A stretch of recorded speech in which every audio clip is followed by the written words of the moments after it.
അന്വേഷിപ്പിൻ കണ്ടെത്തും. നമ്മളെ ടൊവിനോ മൂവി അല്ലെ, ഞങ്ങൾ അന്വേഷിച്ച് തിയേറ്ററിൽ പോയി, ഞങ്ങൾ കണ്ടെത്തി. മികച്ച ഒരു ഇൻവെസ്റ്റിഗേഷൻ ത്രില്ലർ മൂവി അല്ലെ. അത് എന്താ പറയേണ്ടതെന്ന് അറിയില്ല. കാരണം ഫസ്റ്റ് ഹാഫ് എന്നൊക്കെ പറഞ്ഞാൽ ബട്ടർ സ്മൂത്ത് സാധനം. ആ സിനിമ പോലെ തന്നെ കംപ്ലീറ്റ് ആവാത്തൊരു സിനിമ. അതായത് ഒരു നമുക്ക് ഇനിയും പ്രതീക്ഷിക്കാവുന്ന, അപ്പൊ കണ്ണൂർ സ്ക്വാഡുമായിട്ട് ഒരു സ്ക്വാഡ് നമുക്ക് കിട്ടി. അപ്പൊ അവരുടെ കയ്യിൽ നിന്ന് ഇനിയൊരു അന്വേഷണ കഥ നമുക്ക് മലയാളികൾ ഒരുപാട് പ്രതീക്ഷിക്കുന്നുണ്ട്. അതുപോലെ തന്നെയാണ് ഈ സിനിമയും.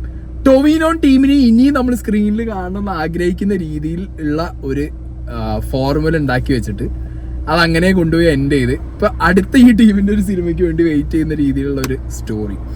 അപ്പോ ഡാർവിൻ കുര്യാക്കോസ് ഡയറക്ഷനൊന്നും ഒന്നും പറയാനില്ല. കാരണം ഇതിൽ കാണിക്കുന്ന ഒരു കാലഘട്ടം early 90s, early 90s, 91, 92, late 80s, 1985 മുതൽ ഒരു 95 വരെയുള്ള ആ ഒരു കാലഘട്ടത്തിന്റെ ഇടയിലാണ് ഈ ഒരു സിനിമ നടന്നുകൊണ്ടിരിക്കുന്നത്. കറക്റ്റ് ആയിട്ട് പിടിച്ചിട്ടുണ്ട്. ഈവൻ എന്താ പറയാ, അതിൽ ഓരോ സ്ഥലങ്ങൾ കാണിക്കുന്നതാണെങ്കിലും അതിൽ ഓരോ പിക്ചേഴ്സും നമുക്ക് ആ 90 കാലഘട്ടത്തിന്റെ തുടക്കവും 80കളുടെ അവസാനവും ആണ് എന്നുള്ളത് ഇങ്ങനെ കറക്റ്റ് നമുക്ക് മനസ്സിലാക്കി തരുന്നുണ്ട്.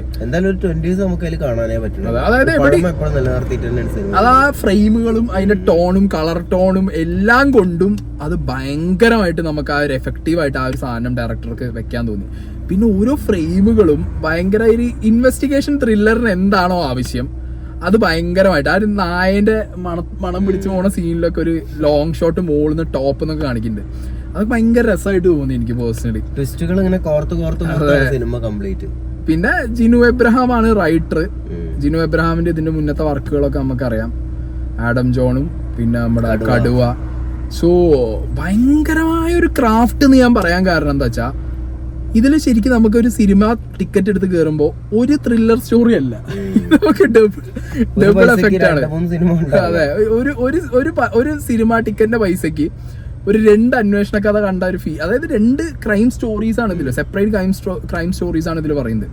ഫസ്റ്റ് ഹാഫിൽ നമ്മൾ എന്താ പറയാ, ശരിക്കും നമുക്കൊരു ഫസ്റ്റ് ഹാഫ് എൻഡ് ഒക്കെ ആകുമ്പോഴത്തേക്ക് നമുക്ക് ആ ഒരു ഈ ടീം ഇനി എന്ത് ചെയ്യും എന്നുള്ളൊരു അവസ്ഥ.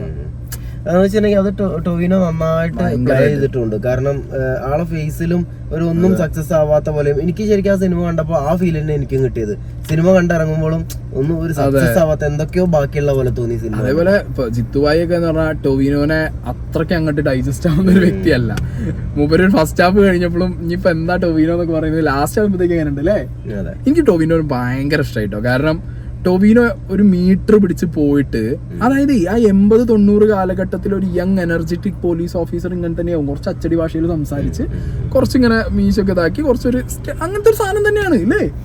ക്യാരക്ടർ നമ്മൾ ഇത്രയും ടൊവിനോ അല്ല, ടൊവിനോ സ്റ്റാർട്ടിങ് മുതൽ എൻഡിങ് വരെ ക്യാരക്ടർ നല്ല വർക്ക് ചെയ്തിട്ടുണ്ട് ടൊവിനോ അടിപൊളിയായിരുന്നു. ഇന്ദ്രൻസ് ഉണ്ട്, സിദ്ദിഖ് ഉണ്ട്, പിന്നെ നമ്മുടെ ബാബുരാജ്, പ്രമോദ് ആ കൊമേഡിയൻ അങ്ങേര് മറ്റേ കൊത്തയില് വന്നിട്ട് റോൾ അങ്ങേര്. എനിക്ക് ഈ സിനിമയിൽ നെഗറ്റീവായി തോന്നിയ സംഭവങ്ങൾ എന്താ അറിയോ, ആ പോലീസുകാർ തമ്മിലുള്ള ഈഗോ കുറച്ച് ഓവറായിട്ട് വർക്ക്ഔട്ട് ചെയ്ത പോലെ തോന്നി എനിക്ക്. പഴയ കാലഘട്ടത്തിൽ ആ ഒരു സാധനം ഉണ്ട്. പിന്നെ നമ്മുടെ ഹരിശ്രീ അശോകൻ, കുറെ പേര്, ഷമ്മി തിലകൻ, പിന്നെ അങ്ങനെ ഒരുപാട് പേര്. പിന്നെ ഒരാളെ നമ്മൾ മിസ്സായല്ലോ, മധുബാലിനെ. കുറെ കാലത്തിന് ശേഷം മധുബാലിനെ കണ്ടു. കുറെ കാലത്തിന് ശേഷം അങ്ങനെ കുറെ പേര്. ആ ഫസ്റ്റ് അച്ഛനായിട്ട് വന്നില്ല, അങ്ങനെ പേരെന്തായിരുന്നു, പഴയ സിനിമയിലെ കൊമേഡിയൻ ആയിരുന്നു. ഇപ്പൊ കുറെ സിനിമയിൽ ഇങ്ങേർക്ക് ഇങ്ങനത്തെ ചെറിയ അത്യാവശ്യം നല്ല റോൾ ഇടുന്ന അങ്ങനെ എന്തോ ഒരാളുണ്ടല്ലോ. ഫസ്റ്റ് ആ പെൺകുട്ടീന്റെ അച്ഛനായിട്ട് വന്നില്ല ഒരു ക്യാരക്ടർ, അങ്ങനെ പേര് ഓർമ്മല്ലേ. പിന്നെ അതുപോലെ തന്നെ ഞാൻ എടുത്തു പറയാൻ വെച്ചൊരു ക്യാരക്ടർ അറിയോ, നമ്മളെ കോട്ടയം നസീർ. മോനെ കോട്ടയം നസീറിന് കിട്ടിയ അതേമാതിരി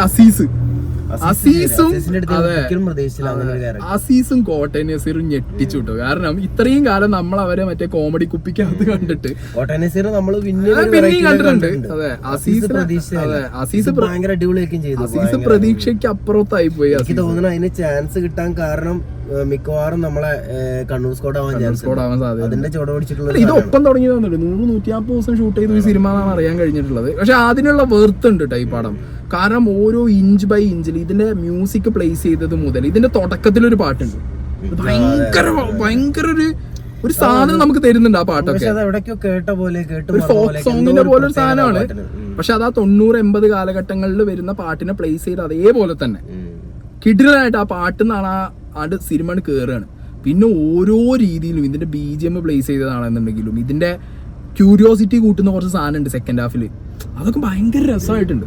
അതുപോലെ എനിക്ക് സിനിമ തുടങ്ങിയപ്പോ ട്വിസ്റ്റുകളൊക്കെ വരുമ്പോ നമ്മളിങ്ങനെ എഡ്ജ് ഓഫ് ദ സീറ്റ് ഇങ്ങനെ ഇരുന്നിങ്ങനെ അയ്യോ അങ്ങനെ തോന്നിയതല്ല. പക്ഷെ മോർ ദാൻ ആവറേജ് എന്താന്ന് വെച്ചിട്ടുണ്ടെങ്കിൽ ഓരോ സംഭവത്തിന് വേറെ സംഭവത്തിക്കുമ്പോ പെട്ടെന്ന് നമ്മള് അയ്യടാ അതെന്തൊക്കെ ഇങ്ങനെ അങ്ങനെ തോന്നുന്ന ഒരു സാധനം.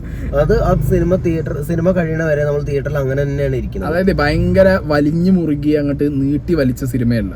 വളരെ കൃത്യമായിട്ട് ഇത്ര സമയത്ത് ഈ സിനിമ മതി എന്നുള്ളത് കാൽക്കുലേറ്റ് ചെയ്ത് വെച്ച ഒരു സിനിമ.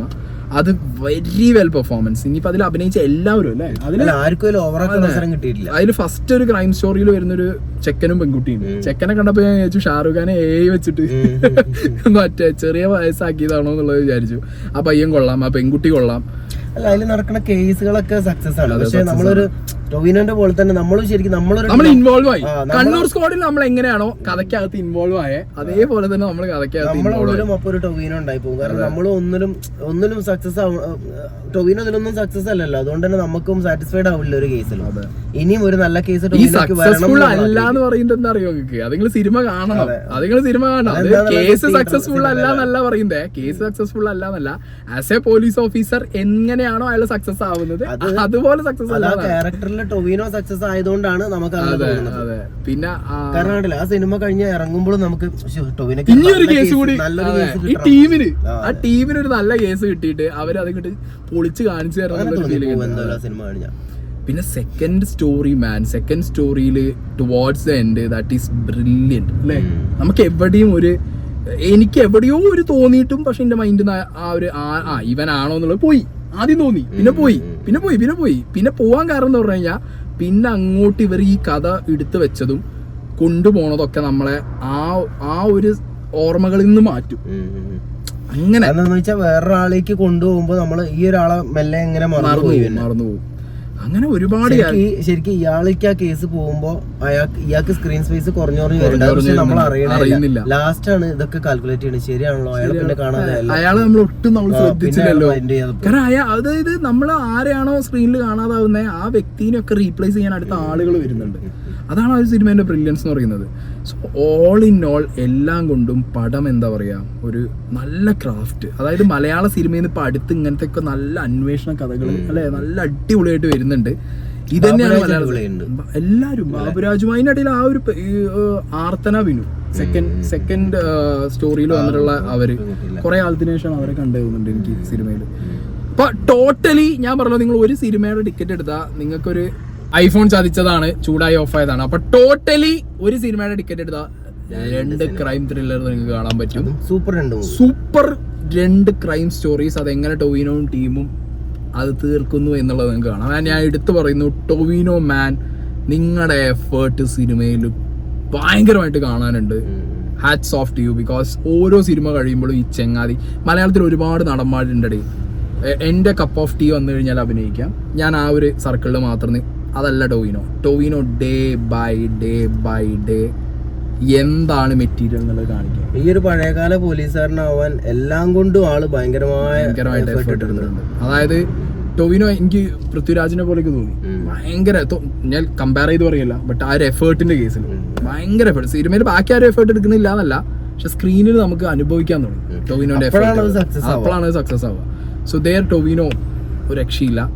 പിന്നെ ഈ മൊത്തം ടീമിന്റെ ഇനിയൊരു സക്സസ് എന്ന് പറഞ്ഞു കഴിഞ്ഞാൽ അതായത് നമുക്കൂടി ഫീൽ ആണ് യെസ് എന്ന് പറഞ്ഞ സാധനം കിട്ടുന്ന രീതിയിലുള്ള അല്ലെ ഒരു ഇൻവെസ്റ്റിഗേഷന് വേണ്ടി ഞങ്ങൾ വെയിറ്റ് ചെയ്യുന്നു.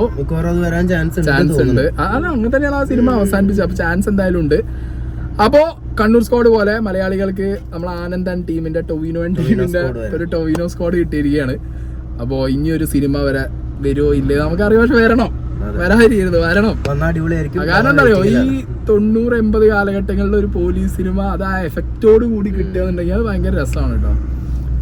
എനിക്ക് ഭയങ്കരമായിട്ട് ഒരു നാട് മൊത്തം കാണിക്കുമ്പോ അതുപോലും കറക്റ്റ് ആയിട്ട് പിടിച്ചിട്ടുണ്ടല്ലേ. പഴയ കാലം ഒന്നും നമുക്ക് അവിടെ ഒന്ന് കണ്ടുപിടിക്കാൻ ഒരു സാധനം ഇല്ലാത്ത രീതിയിൽ.